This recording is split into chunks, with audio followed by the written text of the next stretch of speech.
kwa wake walio wake anawafunulia. Ndiposa alifunulia na pia akafunulia my sister. Nataka kusoma Wagalatia 6 kuanzia 7. Inasema, msitanganyike, Mungu hadhihakiwi, kwa kuwa chochote apandacho mtu ndicho atakachovuna. Maana yeye apandaye kwa mwili wake, katika mwili wake atavuna uharibifu, bali yeye apandaye kwa Roho, katika Roho atavuna uzima wa milele. Tena tusichoke katika kutenda mema, maana tutavuna kwa wakati wake. Kwa hivyo kadiri tupatavyo nafasi, na tuwatendee watu wote mema, na hasa jamaa ya waaminio, na hasa jamaa ya waaminio. Bwana asifiwe sana.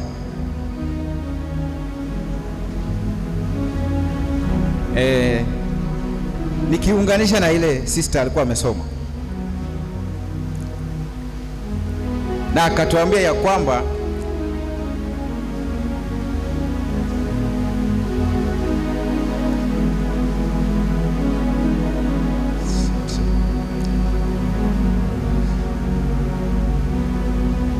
Biblia inatuambia Mungu hadhihakiwi. Na wale ambao walikuwa wamekutana Paulo walimwambia kwamba tumepatisa ubatizo wa Yohana. Bwana asifiwe sana. Lakini kumbuka, Yohana alikuwa amemwambia mimi nawapatisa kwa maji, lakini kuna yule atakaye kuja zaidi yangu, ambaye hata mimi kamba za viatu vyake sistahili kuzigusa. Yeye aliye juu zaidi ya Yohana, Bwana asifiwe sana, ambaye ni Bwana Yesu Kristo. Huyo ndiye atakuja baada ya pale, atawapatisa.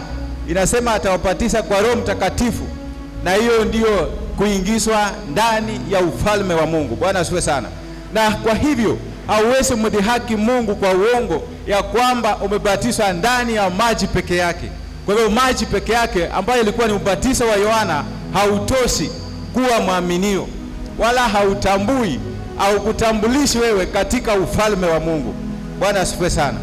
Kwa hivyo utakapomaliza step ya kwanza, kuna ingine ambayo ni ya mwisho, ambayo ile inakupa uzima wa milele.